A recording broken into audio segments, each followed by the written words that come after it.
And welcome guys. मेरा नाम है मणिकांत तोमर और जैसा हमारे चैनल डिजिटल मणिकांत पर complete free digital marketing course की जो सीरीज चल रही है, आज उसमें हम सीखने वाले हैं कि B2B क्या होता है और B2C क्या होता है, यानी कि बिजनेस टू बिजनेस क्या होता है, बिजनेस टू कंज्यूमर क्या होता है। B2B stands for business to business and B2C stands for business to consumer.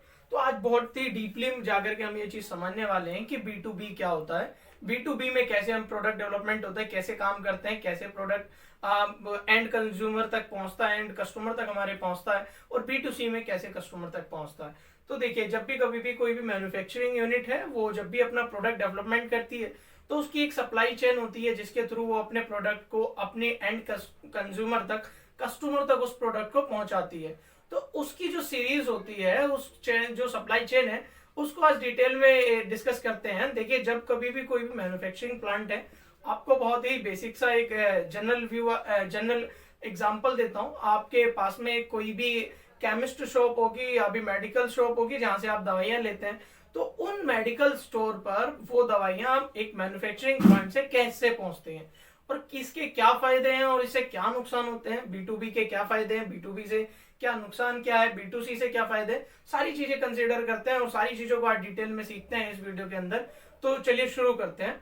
B2B में क्या करते हैं, जब कभी भी कोई भी मैन्युफैक्चरिंग यूनिट अपनी मेडिसिन से मान लेते हैं या कोई भी प्रोडक्ट अपना डेवलप करती है, तो फिर उसके बाद वो होलसेलर्स के पास जाता है, डिस्ट्रीब्यूटर्स के पास जाता है, फिर उसके बाद वो रिटेलर्स के पास, डिस्ट्रीब्यूटर के जाने के बाद होलसेलर के पास आता है, बीच में रिटेलर भी आते हैं, फिर जाकर के वो लास्ट में किसी केमिस्ट या मेडिकल शॉप तक पहुंचता है। तो यानी कि यहाँ पर जब हम बिजनेस टू बिजनेस की बात करते हैं तो काफी सारे बीच में भी यहाँ पर पर्सन्स आ जाते हैं जो उस पर मार्जिन रखते हैं, क्योंकि सभी लोग मार्जिन के लिए काम करते हैं। तो सब लोग मार्जिन रखने के बाद उस प्रोडक्ट को लास्ट आपके कंज्यूमर तक पहुंचाते हैं।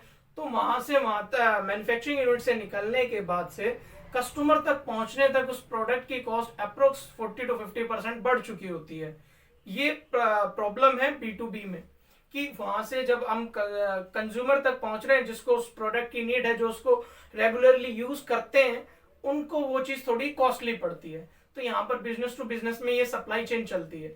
ठीक है, बिजनेस टू बिजनेस एक प्रोफेशनल लेवल पे भी वर्क होता है। जैसे कि कोई सर्विस HR टीम है जो किसी बिजनेस को सॉल्यूशन दे रही है, HR टीम की प्रोवाइड करा करके कोई सॉफ्टवेयर प्रोवाइड करा रहे हैं, या किसी भी अदर बिहाफ पे कोई रियल एस्टेट एजेंसी है, कोई डिजिटल मार्केटिंग एजेंसी है जो उनकी मार्केट किसी बिजनेस को मार्केटिंग के लिए हेल्प कर रहा है, कोई कोच है बिजनेस जो उनको कर रहे हैं। तो इस तरीके से बिजनेस टू बिजनेस काम होता है। और बिजनेस टू बिजनेस में यही है मेन मोटिव। सबसे जो इसके अंदर एक कौन सा हम देख सकते हैं जो प्रॉब्लम है, जो प्रॉब्लम आइडेंटिफाई होती है, वो यही होती है कि जब भी हम कभी भी अपना प्रोडक्ट मैन्युफैक्चर करके अपनी एंड कंज्यूमर तक पहुंचाते हैं, उस प्रोडक्ट की कॉस्ट काफी ज्यादा हो चुकी होती है और वो उस चीज को ग्रैब करने में, उस चीज को लेने में जो हमारी एंड कंज्यूमर है, कस्टमर है, उसको थोड़ी तकलीफ होती है और यही उसको फाइनेंशियली थोड़ी प्रॉब्लम फेस करनी होती है।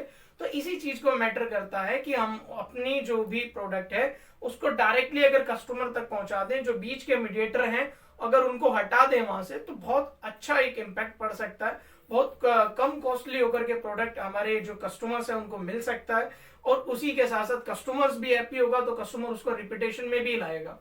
जब कभी कभी कस्टमर क्या होते हैं, जब फाइनेंशियली कुछ वीक ऑडियंस होती है हमारी, जब कोई प्रोडक्ट हाईली मतलब काफी ज्यादा वैल्यू का हो जाता है, तब हमारे लिए प्रॉब्लम बन जाती है कि फिर कस्टमर को वो रिपीटेशन करने में थोड़ा उतना अच्छा इथिकल वे नहीं हो जाता वो। ठीक है, तो अभी चलिए एक चीज और समझते हैं। अगर बिजनेस टू बिजनेस आपको अच्छे से समझ आया, कोई क्वेश्चन आता तो पुटअप करिए कमेंट बॉक्स में।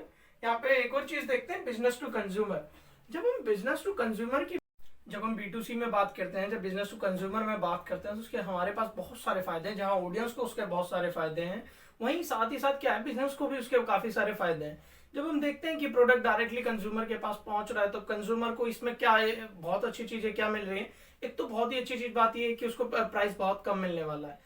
जब B2C की बात करते हैं तो प्राइस, जेन्युइन सी बात है कि जब बीच में से कोई भी मीडिएटर हटेंगे तो वहां से प्राइस मार्जिन कम होगा, तो यानी कि कंज्यूमर को बहुत ही अच्छे इफेक्टिव प्राइस के अंदर वो चीज मिलने वाली है। जब इफेक्टिव प्राइस मतलब बहुत ज्यादा कॉस्टली नहीं होगी, बहुत ही एक नॉर्मल प्राइस में मिलेगी, फाइनेंशियली ज्यादा कोई इम्पैक्ट नहीं डालेगी किसी के भी पॉकेट पे।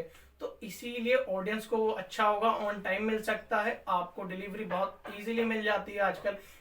कैश ऑन डिलीवरी या फिर मतलब कह सकते हैं कि D2C B2C का ही दौर चल रहा है, जहां पर आप देख रहे हैं कि सभी लोग डायरेक्टली ऑनलाइन साइट से ही परचेस कर रहे हैं, ई कॉमर्स वेबसाइट से ही परचेस कर रहे हैं।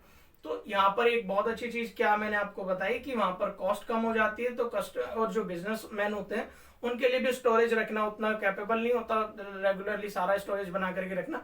इसीलिए बिजनेस टू सी कंज्यूमर में क्या है कि उनको एक सबसे अच्छी चीज है, जितना सप्लाई हो रहा है उतना उनको रेगुलर बेचना है, उतना वो सप्लाई करते रहेंगे आगे मार्केट में, और अपना बहुत अच्छे से काम कर सकते हैं, उनको भी अदर कॉस्ट से वो बच जाते हैं। पैकेजिंग है, अदर लेबर चार्ज है, अदर स्टोरेज चार्ज है, अदर एम्प्लॉयज का चार्ज है, बहुत सारी चीजें उनको भी इफेक्टिव होती हैं। कुछ परसेंटेज पर ये सब चीजें भी लगती हैं, बट उतनी नहीं जितने की B2B में उनको लगती होंगी।